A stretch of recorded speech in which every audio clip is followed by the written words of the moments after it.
30 जनवरी 2025 अयोध्या के एक परिवार की एक लड़की रात के करीब 10 बजे घर से गायब हो जाती है, जिसके बाद परिवार उसे पूरी रात ढूंढते रहता है, लेकिन वो कहीं भी उन्हें नहीं मिलती है। दिन हो जाता है, तारीख आ जाती है 31 जनवरी, जिसके बाद परिवार वाले पुलिस स्टेशन जाकर मिसिंग रिपोर्ट लिखवाते हैं। लेकिन पुलिस वाले इस मामले को गंभीरता से नहीं लेते हैं। वे सोचते कि यहीं कहीं गई होगी, वापस आ जाएगी। तो अब परिवार लड़की को खुद से ढूंढने का फैसला लेता है और वो पूरे गांव वालों के साथ मिलकर पूरे गांव में लड़की को ढूंढने लग जाते हैं। 31 जनवरी भी बीत जाता है, लेकिन लड़की का कोई अता पता नहीं था। तारीख आ जाती है 1 फरवरी और आज की दोपहर जब भाई अपनी बहन को ढूंढ रहा होता है, तब उसकी नज़र पड़ती है एक नाले में, और नाले में उसे पता नहीं कुछ अजीब सी चीज़ दिखाई दे रही थी। और जब वो उसे ध्यान से देखता है तो तभी चिल्ला पड़ता है।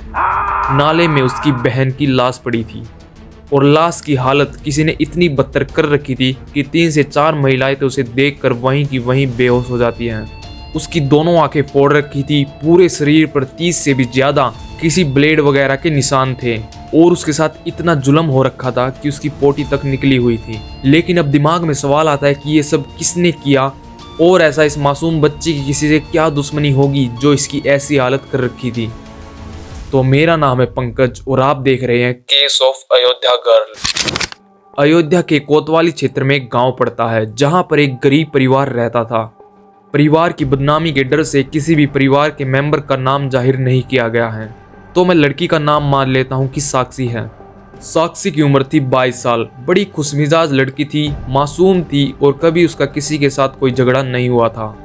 माता पिता और भाई मजदूरी करके अपना घर का गुजारा कर रहे थे, इसलिए सब कुछ ठीक चल रहा था। टाइम पर रोटी मिल रही थी और ऐसे करके दिन आ जाता है 30 जनवरी 2025। आज के दिन गांव में भागवत कथा होने वाली थी और वो कथा शुरू होने वाली थी शाम के टाइम।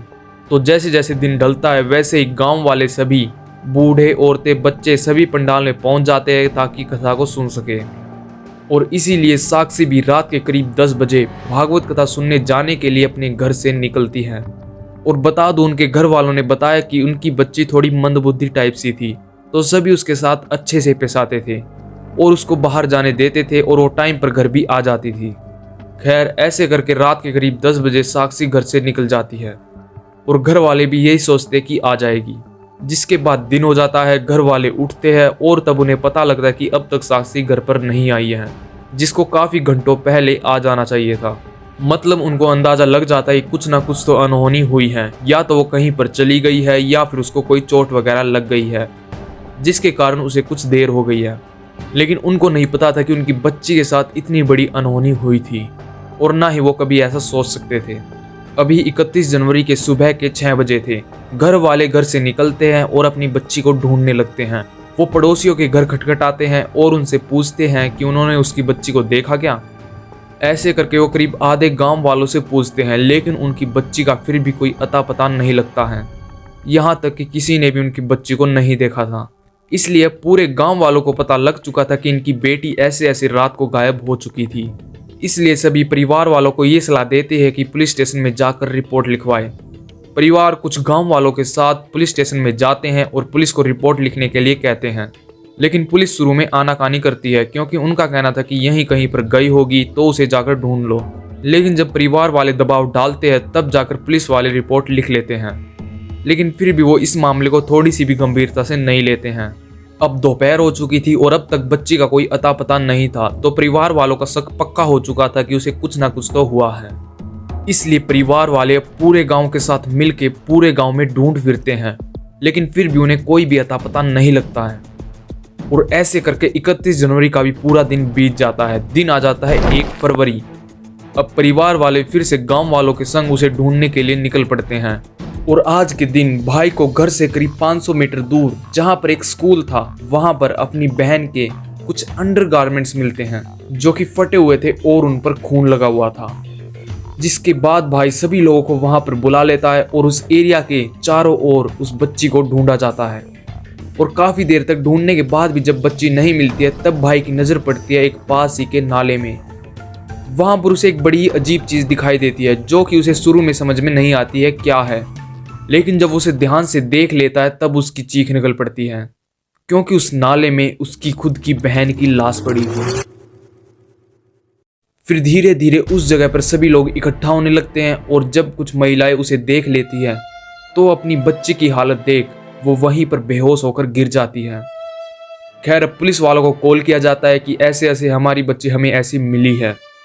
साक्षी की आंखों को नोच रखा था, उसकी बॉडी पर 30 से भी ज्यादा नुकीली चीजों के निशान थे जो कि शायद किसी ब्लेड से दिए गए थे। उसके शरीर से खून बह बहकर उसका शरीर सफेद पड़ चुका था। बस इतना ही नहीं, उसके प्राइवेट पार्ट में एक डंडा डाला गया था। वो जब जिंदा थी उसके साथ इतनी ज्यादती की गई थी कि उसकी पोटी तक निकली हुई थी। और इस बॉडी की ये हालत देख पुलिस वालों के भी रोंगटे खड़े हो जाते हैं। थोड़ी ही देर में वहां पर मीडिया आ जाती है और इस स्टोरी को कवर किया जाता है। साथ ही साथ इस बीच अवध के एमपी अवधेश प्रसाद जो कि एक प्रेस कॉन्फ्रेंस में गए हुए थे, जब उनको इस खबर के बारे में सूचना दी जाती है तब वो प्रेस कॉन्फ्रेंस में ही रोने लगते हैं और ये कहते हैं कि मैं इस मुद्दे को मोदी को सुनाऊंगा। हमें जाने दो दिल्ली, लोकसभा में जाने दो, मोदी के सामने हम बात रखेंगे। न्याय न मिला तो हम इस्तीफा दे देंगे।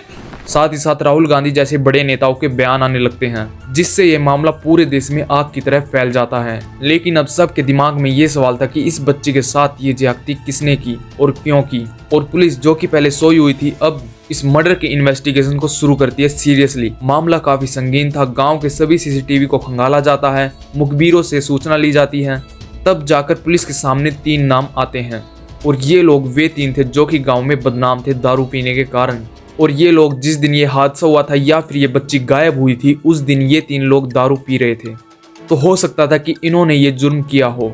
इन लोगों के नाम थे दिग्विजय सिंह, हीराराम कोरी और विजय साहू।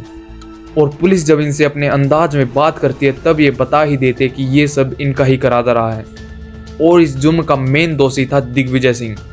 लड़की के साथ इस कदर की बेरहमी के पीछे का कारण था दिग्विजय सिंह की लड़ाई।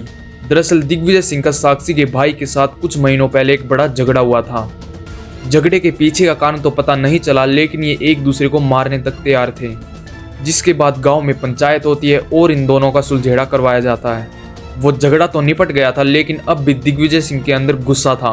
वो साक्षी के भाई से बदला लेना चाहता था। वो इस गुस्से को अपने अंदर समेटे रखता है और इसको बढ़ने देता है और ऐसे कर करके दिन आ जाता है 30 जनवरी 2025, जब वो अपने इन दोनों दोस्तों के साथ अपने खेत में दारू पी रहा था। रात के करीब 10 बजे हुए थे और वे तीनों बड़े नशे में थे। तब उन्हें खेत के रास्ते से जाती हुई दिखाई देती है साक्षी। साक्षी को देख दिग्विजय सिंह का गुस्सा दोबारा से उमड़ पड़ता है और वो साक्षी के पीछे भाग पड़ता है। साक्षी दिग्विजय सिंह को उसकी ओर भागता आता हुआ देख वो डर जाती है और वो भी भागने लगती है, लेकिन वो दरिंदा उसे पकड़ लेता और खेत में ही गिरा देता है। जिसके बाद वो अपने दोनों दोस्तों को ये बताता है कि इसलिए मैं गुस्सा हूँ। और फिर वो तीनों दरिंदे मिलकर उससे उसका बदला लेते हैं।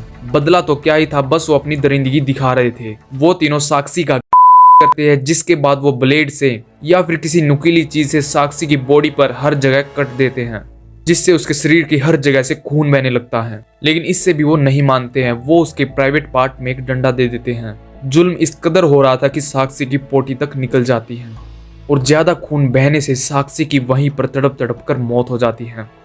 फिर जब दिग्विजय ये देखता है कि ये तो मर गई, वे तीनों नर्वस हो जाते हैं। अब वे सोचते हैं उन्होंने क्या कर दिया, उन्होंने इसको मार दिया, अब पूरे गांव में उनका क्या होगा, उन्हें जेल जाना पड़ेगा। लेकिन अब उनके दिमाग में बस एक ही सवाल आ रहा था कि इस बॉडी को कैसे ठिकाने लगाया जाए। वो पहले ये सोचते कि साक्षी की इस बॉडी को यहीं पर खेत में छोड़ देते हैं, लेकिन फिर वो सोचते कि अगर खेत में छोड़ दिया तो सीधा शक उन पर ही जाएगा और खेत भी उनका ही था।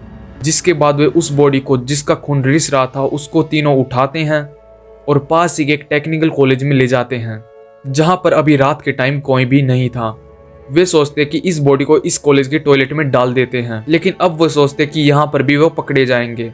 तो अब वो तीनों इस बॉडी को फिर से घसीटते हुए कहीं दूर लेकर जाते हैं, जहां पर एक नाला था। वहां पर वे सोचते हैं कि इस बॉडी को बस यहीं पर फेंक देते हैं, क्योंकि ये एरिया गांव से दूर था और यहाँ पर लोग बहुत ही कम आते हैं। और ऐसे करके वो साक्षी की बॉडी को वहां पर फेंक कर अपने अपने घर आ जाते हैं। लेकिन अब इन दरिंदों को पकड़ लिया गया है और इनका केस चल रहा है। और जब मैं इस केस की डिटेल्स को कलेक्ट कर रहा था तब मुझे कुछ वीडियोस पर ऐसे कमेंट दिखाई दिए। और आपको क्या लगता है, क्या ऐसे दरिंदों के लिए सिर्फ फांसी की सजा ठीक है? मतलब जिस लेवल का इन्होंने क्राइम किया है उसके लिए क्या फांसी की सजा जस्टिफाई है या फिर इन्हें कोई और सजा मिलनी चाहिए। जाते जाते पिछली वीडियो पर जो मेरे पे कमेंट आए थे उनको आपके सामने दिखाना चाहूंगा, और अगर आपको भी अगली वीडियो में अपने कमेंट को दिखवाना है तो कमेंट कर दीजिए।